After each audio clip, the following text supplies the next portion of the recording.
And we are wrestling with WWE Wrestlepalooza. Took place in Minneapolis, Minnesota, at the Gainbridge Fieldhouse. What the 15,000. fuck? Minneapolis? Yes, the Twin Cities. Um, In Indiana? You mean Indiana? Indiana. I mean, everybody knows that Indiana isn't a real state.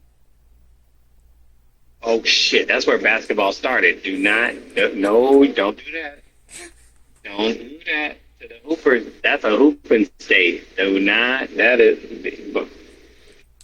Was Um, was wasn't basketball created in Canada? If I seem to remember.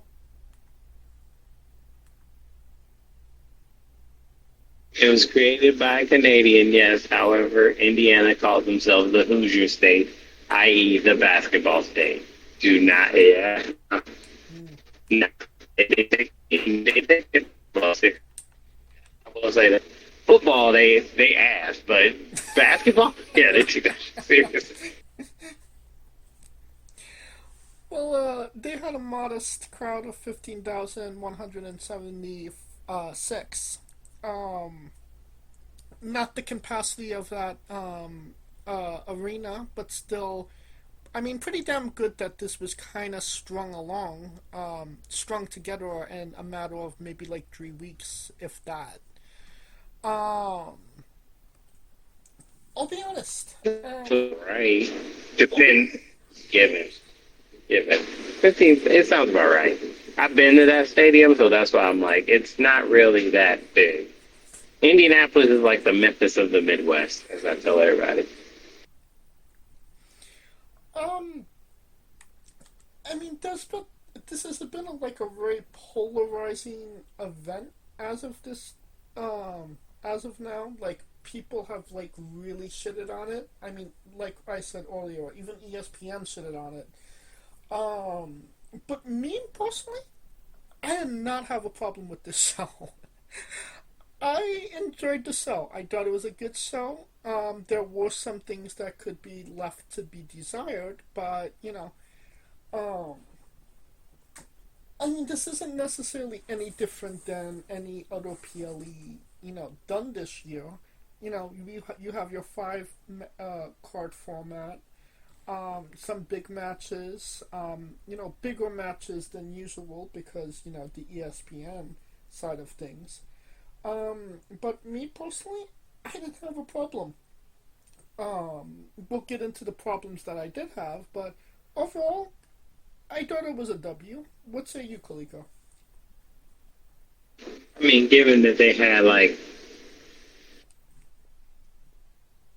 this shit together from conception to the actual event, it wasn't the worst.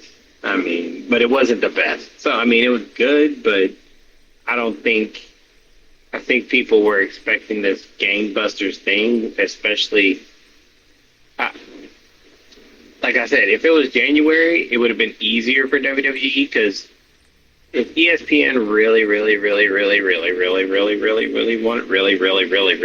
wanted to capitalize on the eyeballs of people, they would have started in January with the Royal Rumble. But the problem is that also in January is the other thing that ESPN holds dearly, which is the College Football National Championship. So that's why. See, so there's these budding interests, right? Like they're putting all their money.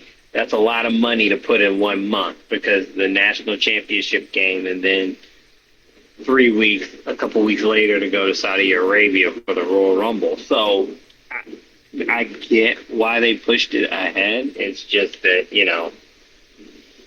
um, it is what it is, and I think they did okay. Was it like top tier? No, but it was pretty damn good for what it was. Well, let's get into it. Brock Lesnar defeated John Cena in 8 minutes and 50 seconds. I mean, it wasn't an all-time classic, but I don't think any Well, obviously, a lot of people expected it to be that, but I mean, I didn't. Um, I don't think why people would think that, bro. Like I was there the last time Brock faced Cena, and that was, oh yeah. and it pretty much like picked up where it left off. I That's mean, pretty much what it did. That ass whooping just picked up where it left off. I mean, you're not wrong.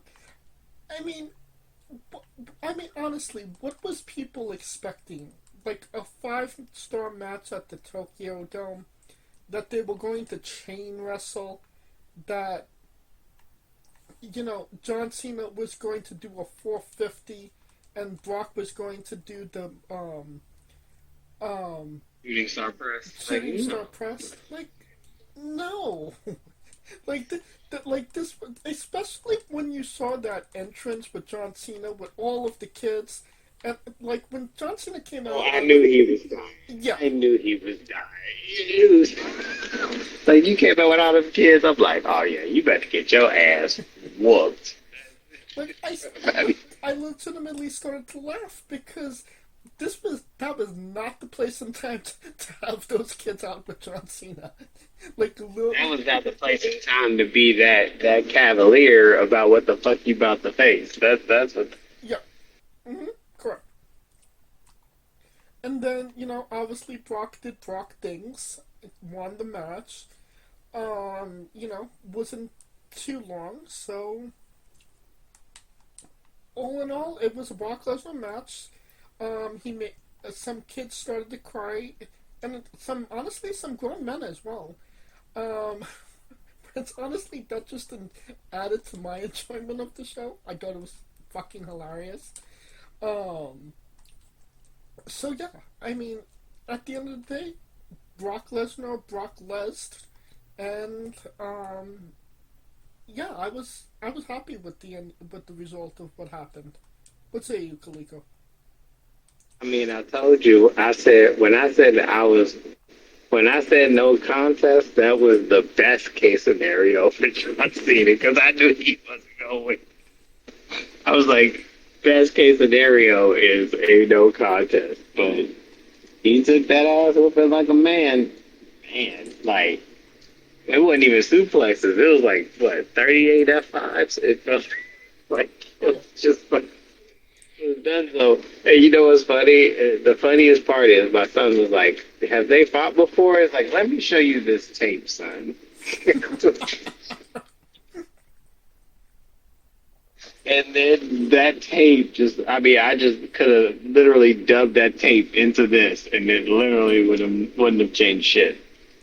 Uh, I mean, Brock Lesnar, and it's going to be interesting to see where it goes from here. Because to me, I think it gives John Cena a purpose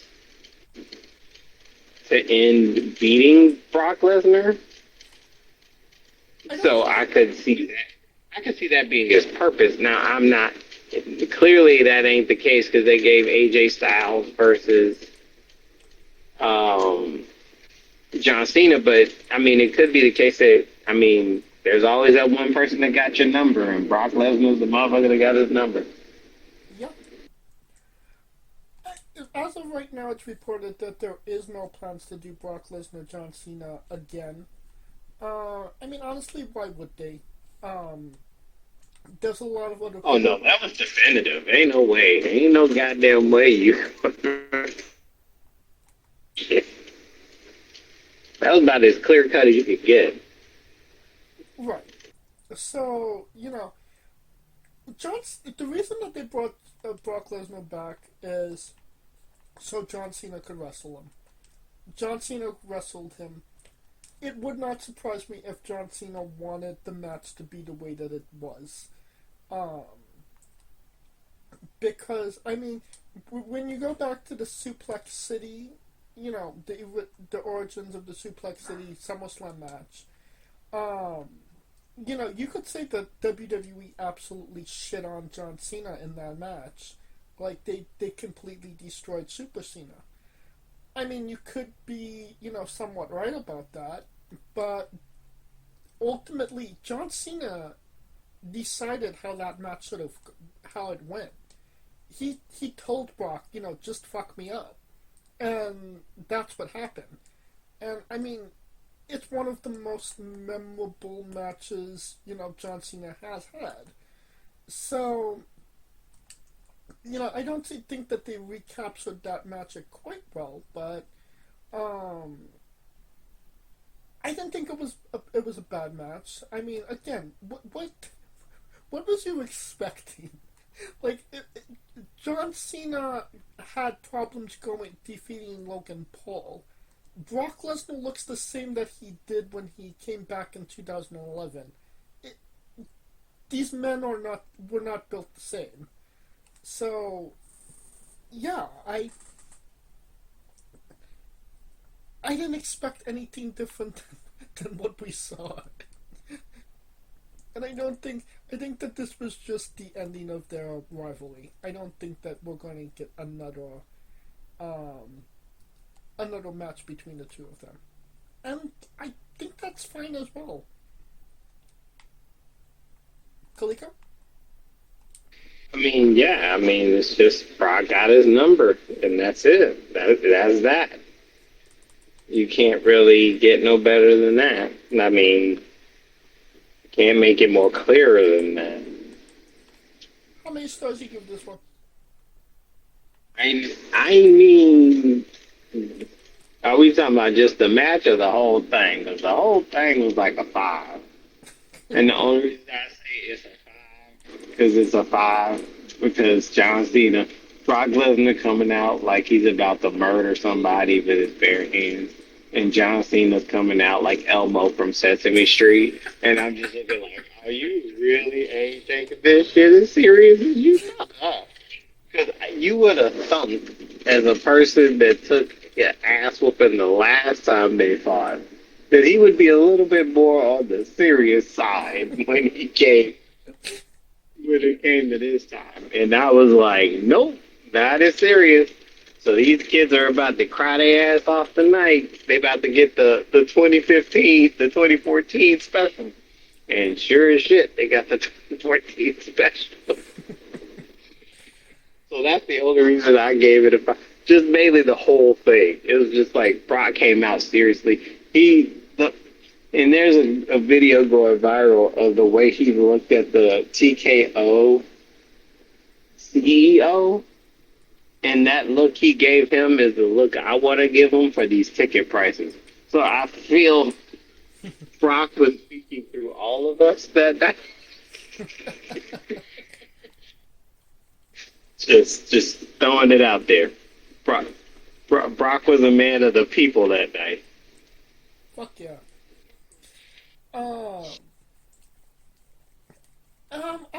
I give it 4 stars. I mean, like I said, it wasn't, a revolutionary, 5-star match. It was what it was supposed to be, and that was Brock Lesnar fucking somebody up for 9 minutes.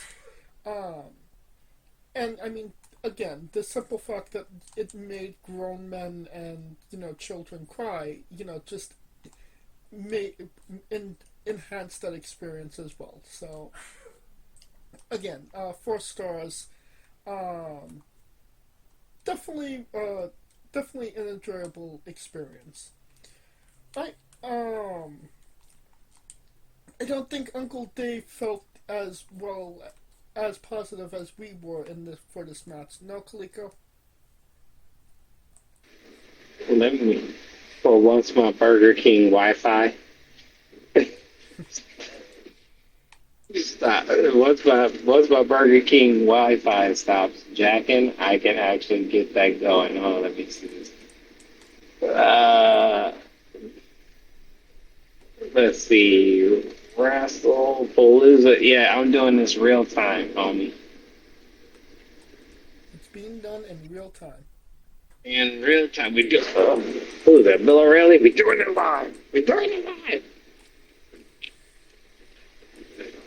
See, I told you, but this beef sucks.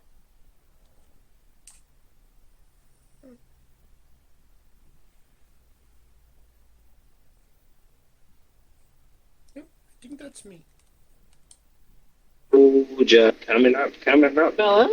Well, hot diggity damn. Anyways, it is another episode of Guess That Rating. We got them all.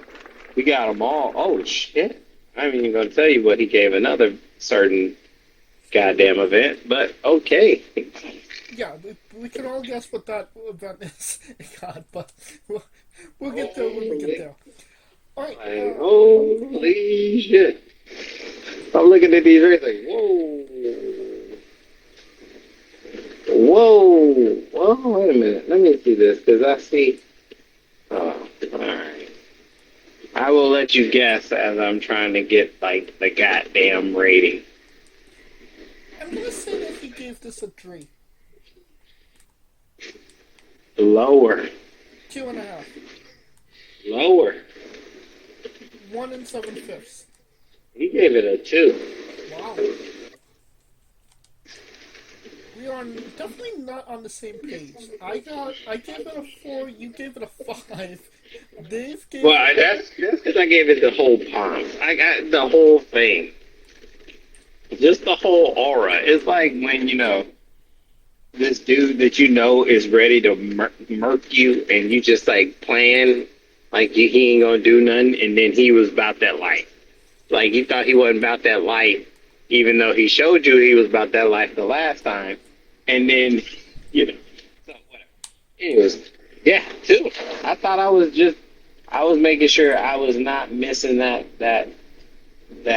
rating, but yeah, 2. Alright, that brings us to a tag team match with special guest referee Knight. We got Jimmy and Jade, the Usos, versus Braun Strowman, Braun Breaker. Braun Strowman, get these hands. Braun Breaker Reed. Braun. The Brawns. Brownie.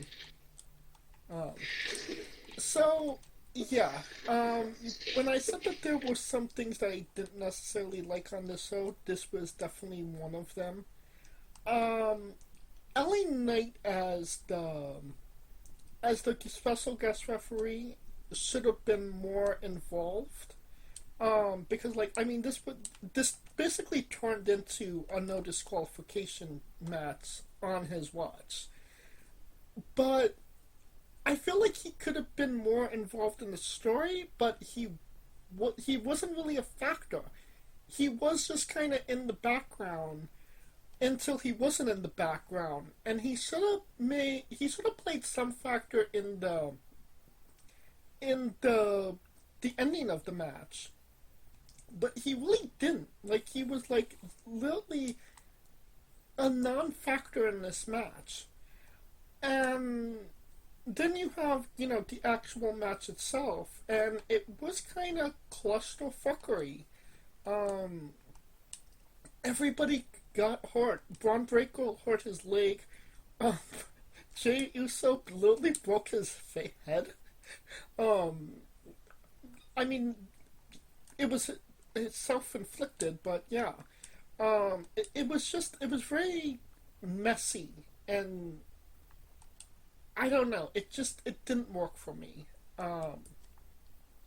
What say you, Kaliko?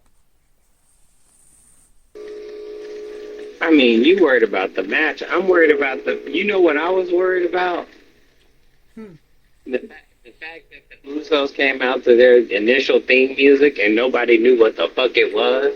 And then they changed it to Jey Uso's music, and everybody was like, oh shit, we remember this. I'm like, what the fuck are y'all doing? Like, what the fuck? Like, that's what pissed me off. I'm like, wait a minute, what? Because I'm the only dude sitting up there, like, when they came out with the original theme, like, oh shit, they going back. And everybody looking like, what the hell? Like, Indianapolis is looking like Whiskey Tango Foxtrot. Like, what the hell? And then when they did it to the Jay, like, voice, everybody's like, oh, we remember. I'm like, you motherfuckers. Like, how? That's like, It's like the Shield music coming out, and everybody's like, "What the hell?" But then, when Roman came out to the Shield music, and everybody's like, "Boo!" But then when everybody else come out to the Shield music, everybody's like, "Yeah!" And I'm like, "What the fuck?" Like, wait. This don't make sense. That to me didn't make sense more than anything. Granted, the match was messy because the whole thing is meant to be messy.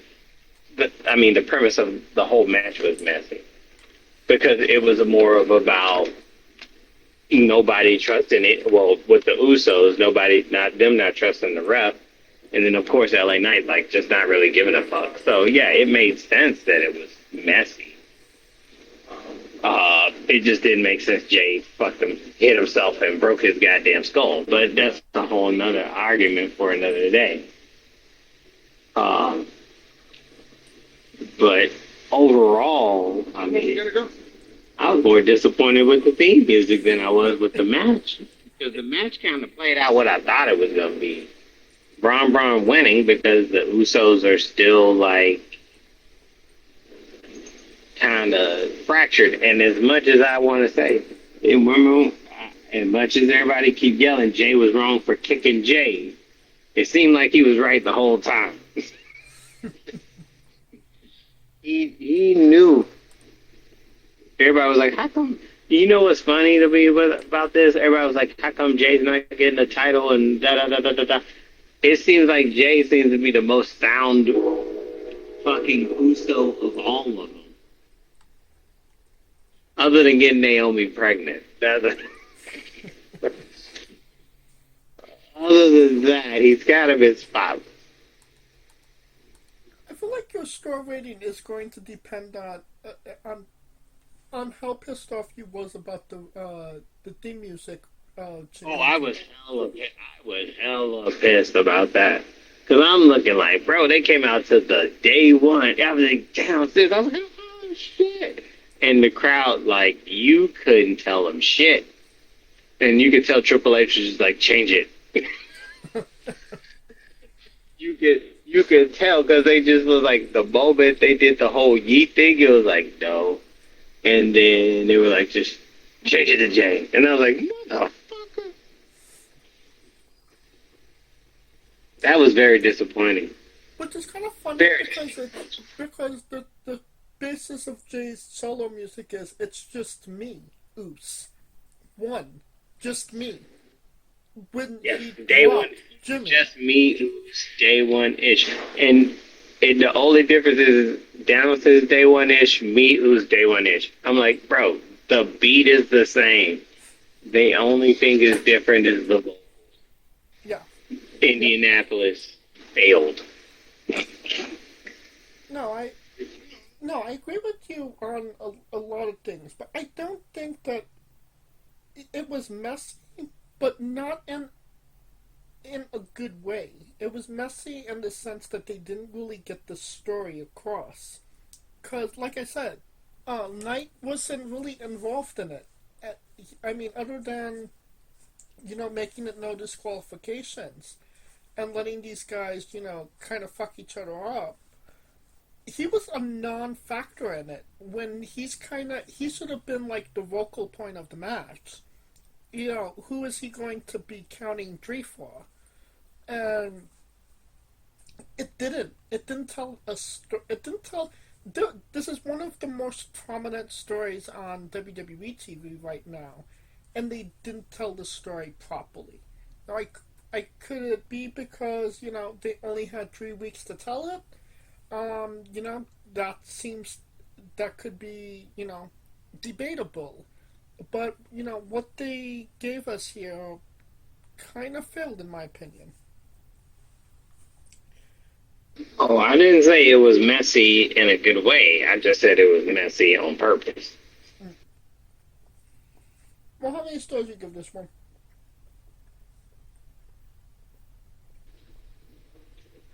A 2 because Indianapolis, you failed me with that music. That you failed me with the music. From entrance to then, you failed me, Indianapolis. Big time. I give it a 2.5. I can't really, I can't really, in good conscience, give it a 3.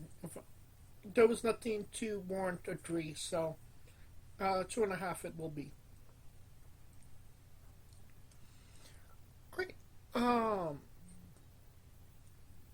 gonna say Dave Meltzer.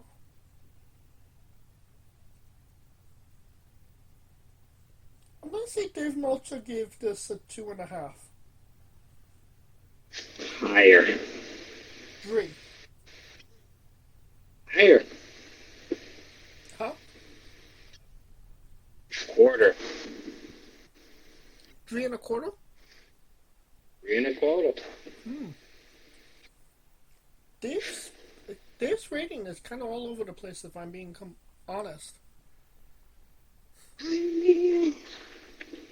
It's Dave Meltzer. What you expect? Yeah. I was, obviously he was, souped up on, cocaine from, AEW being like a couple hours before this, so he was still on that high. Or maybe he Bro, was coming down. can okay. Sidebar. Just a quick sidebar. I was watching the main event of AEW while it was running over into WWE Wrestlepalooza. Hangman ended when the Usos. Hangman ended when the Usos were still wrestling. Yeah. Train of thought, but continue. Alright, Stephanie Vacour defeated Io Sky to become the women's world champion in 20 minutes and 11 seconds. Absolute banger. Stephanie and Io put on a clinic, fantastic match, told a great story. Both women looked great in the match. Stephanie, it did tell a story of, Stephanie kind of pulling out, all her moves to, defeat, Io. I can't really say anything bad about it. It was pretty damn good. And obviously the right person won in the right way. Um, yeah, absolute cinema. Kaliko. Um, Personally, I think this was my match of the night. Agreed. Um, it was a good style makes fight kind of thing, and it kind of showed the. Honestly, I like the story that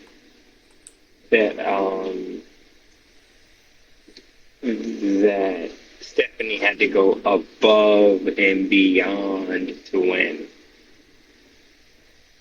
So honestly, I think it was honestly match of the night. They both sound bangers. Uh, Clearly, this was the match that made WrestlePalooza WrestlePalooza. And I mean, they put it all out there. They put it all out there, and we all knew Stephanie was going to win.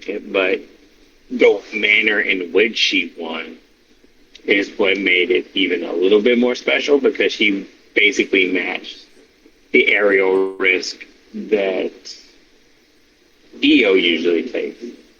So, Right. yeah, imagine that. No, absolutely agree. Um, just a clinic. Sometimes you just need a good match with, two competitors, and, this was it.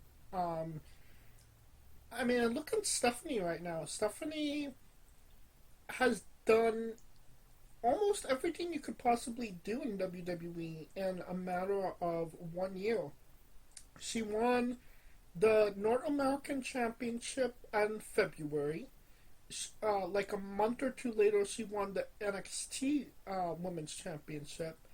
And it's like 6 months later, here we are. Stephanie McCoy, women's world champion. So I mean, they have strapped the rocket to this girl's ass, and it's only to the moon at this point.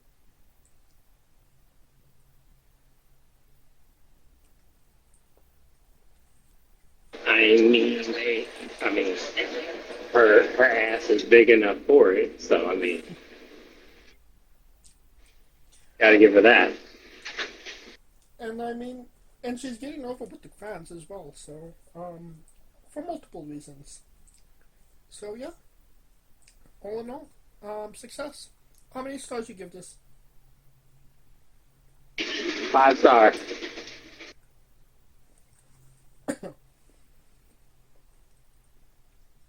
You know what? Fuck it. Yeah, 5 stars. Yeah, fantastic match between two fantastic wrestlers. So 5 stars. All right.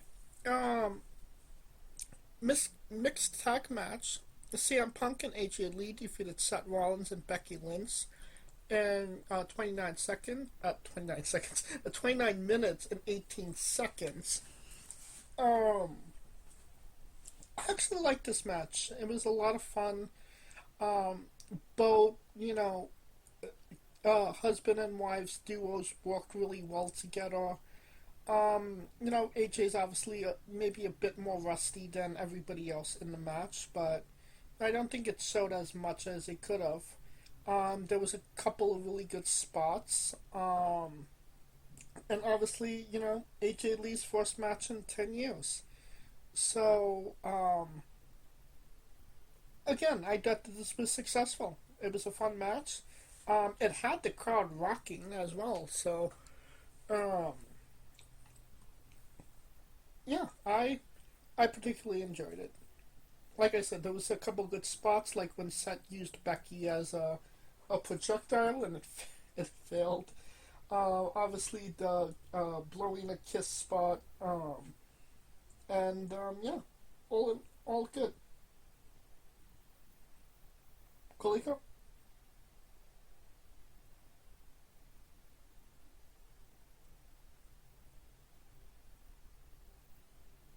No? Did we lose Coleco?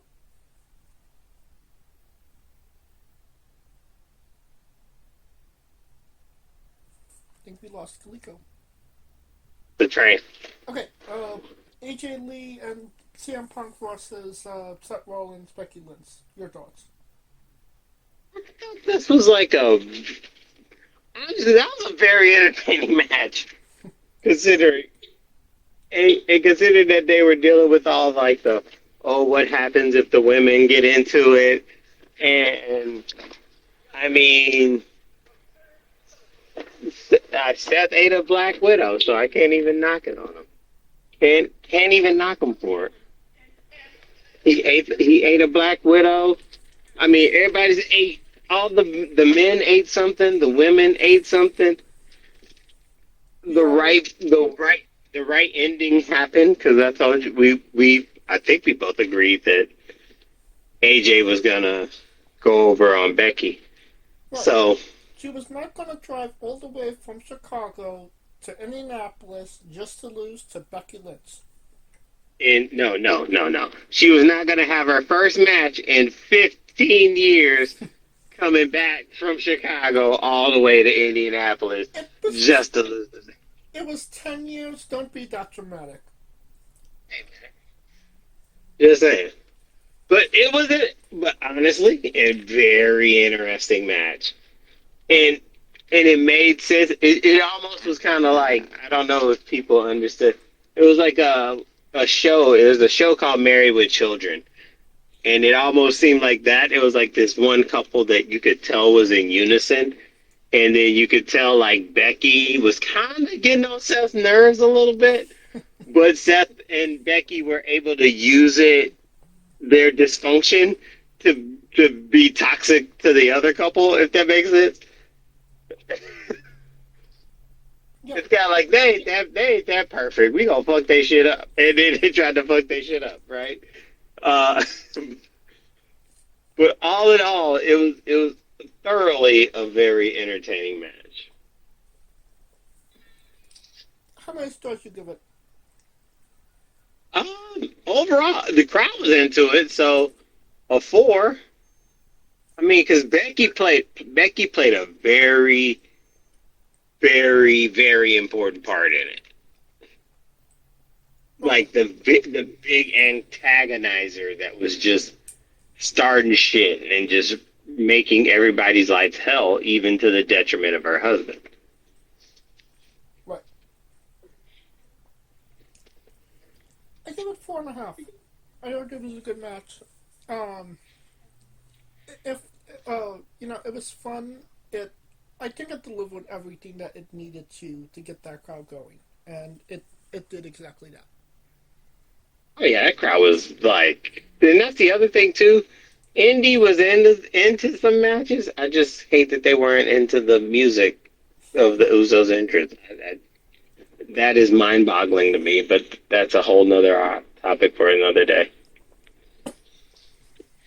Then we have the last match, the main event, the undisputed WWE Championship match. Cody Rhodes defeated Drew McIntyre in 17 minutes, 17 seconds. Um, you know, I know it was a good match. Obviously they were trying to tell, a story, but I felt like the crowd gave their energy to the last two matches because the last two matches were, obviously absolute bangers. And they were just not as, responsive to the things that Cody and Drew were doing. Um, Cody was playing up the concussion, angle of it. Drew, lost in a way that makes him, still look strong and gives him a reason to be pissed off that he was, once again screwed. So, he is, validated by that. So I think that they were successful in what they set out. Justified, man. Justified. Justified. I think that they were successful doing what they needed to do in the match. I don't think it just resonated as well as it could have. What say you, Kaliko? That that seems to be the case. But then again, when you got a card with Brock, Cena, Punk, and AJ, Seth, and Becky, I think that match being put. I mean, I get why they put it as a main event because it was a given. Um, I think if that match was placed after Brock, I think if that match was placed after the Usos match, it would have been a different energy. I mean, I agree with that, but But it was the main event, so I mean, the crowd wasn't into it, but that doesn't. To me, it doesn't diminish the match because it set up a reasoning for Drew to be like this motherfucker. And you know what's funny? I love that they just stuck with that for like the last 4 to 5 years, or not even 4 to 5 years. Must have been like 3 years. no, it's. I mean, at It least feels like 4 years. it's been 3 years every time Drew loses. It's not because of himself. It's because of something else. Right. I mean, it started at Clash in the Castle the first time in Wales. Which was what, 2021? Yeah. Oh yeah, that's what I said. So for like the last 4 years, he can literally name. I told you he's the Scar from Lion King of this shit. Like, bitch, I could have been, I should be, but these motherfuckers, and he has. But and what makes it better is that like he can still have a claim to the title. And in the meantime, he has a hit list that he can just go after anybody, Oh yeah. I mean, and has a legit reason why he needs to go after him and take him out. he could go. after CM Punk tomorrow, and nobody would blink twice about it because of, their issues and problems. I mean, he could blink twice and go after Seth. I mean, he could go after Roman as well. He could go after Roman. He could go after Knight. He could go after Cody. He could go. It just seems like it's like he's a walking Assassin's Creed. Just got a whole list of people he needs to get at. Oh, yeah. Um, how many stars do you give this one? I mean, the match was good. So I'll get me personally, Cody coming back wrestling, the Drew angle. It was a different angle than what we've seen, so I'll give it a 4. I agree with that. A 4 is good. Oh, I think we gave this show a more positive rating than even ESPN has at this point. Oh, Because I mean, because ESPN is when you're thinking ESPN, and especially the first. That's why I said it would have been better for ESPN to have their first PLE be a Royal Rumble or a WrestleMania, because those are their bigger. Any of the big four, hell, Money in the Bank would have been a better one, because at least you knew because wrestling fans know that's like the fifth, the big five. yeah. So any of the big five, it would have been a better way to start it off, because a casual fan may not watch wrestling, but a casual fan knows the fucking Royal Rumble and they know the WrestleMania. So those would have been just the angle to get more eyeballs on it anyway, rather than a WrestlePalooza. Right. A random PLE that has no history behind it. That has no historic value. And that to me is why, I mean, I just don't. But I get it. ESPN's like, bro, we dropped this bread. We want this shit. We want our ROI right now, not later. Right now. So I get why they did it. I just don't understand. I just wish that they had waited to because I'm gonna tell you right now, they would have needed it for Saudi Arabia Royal Rumble. That is a given. But I also can understand ESPN being more of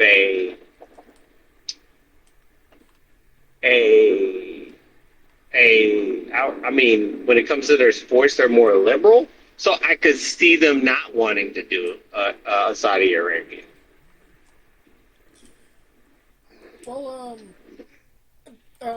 I completely overshot the fact that we missed Uncle Dave's reviews of all of the last few matches. So we should probably get to those. I mean, let's get to it. Hold on, let me pull up the list. The last match we didn't do was Stephanie McClure. We both gave it a 5. I remember. I mean, yeah, I thought that was a 5. I mean, me personally. I say Uncle Dave gave it a 4. Higher. 4.5. Lower. 4.25. 4.25. You gotta get the quota. Yeah. Alright, so he That quota. he didn't go completely out of his mind quite yet, so that's good. Pumpkin, AJ versus Seth and Becky. We gave that 4.5 each, I believe. So, Uncle Dave gave that. It's not really his jam, I'd say. So I say 3.5. 3.5. You cheat, man. And Cody versus Drew, I'd say 3 7/5. cheating. You a cheating motherfucker. Not cheating, I'm just dialing in. Dialing in my ass. But, for you, show as a whole, thumbs up, thumbs down, thumbs in the middle. Honestly, it was a good show. I would give it a thumbs up because of the simple fact that you got the match of the night with Vakor and Io. They gave them time to just fucking breathe and cook. And then you got Cena getting his ass kicked. You got Brock Lesnar staring down TKO CEO for the price hikes. And and yeah, so I mean, and then you got AJ Lee and Punk. So I mean, yeah. Honestly, think about it. A show, if you had told me there was a show in 2025 with Brock Lesnar, John Cena, CM Punk, AJ Lee, you'd be like, what the fuck kind of universe? 10 years ago, you'd be like, what the fuck crack you smoking? Oh, yeah. And, yeah, I agree. The show as a whole is a thumbs up for me as well. I enjoyed my time watching WrestlePalooza. Was it the WrestleMania spectacular that they wanted to be? Absolutely not. Yeah, ESPN was expecting like SummerSlam Jersey, and I'm like, bro, you should have started at SummerSlam Jersey. Like, yeah. Exactly. You should have got this deal done before Jersey or Vegas or Saudi Arabia. Hell, even San Diego got it done for Survivor Series. Oh yeah, and I mean, if you were just talking about like a random PLE that just came out of nowhere, then yeah, it was super successful in my book. Exactly. All right, that'll conclude our coverage of WrestlePalooza. Hey folks, this is the Colossal Mike Law, and you are listening to Wrestling with Entertainment. Enjoy the show, support these guys. We appreciate it very much. We'll see you at ringside.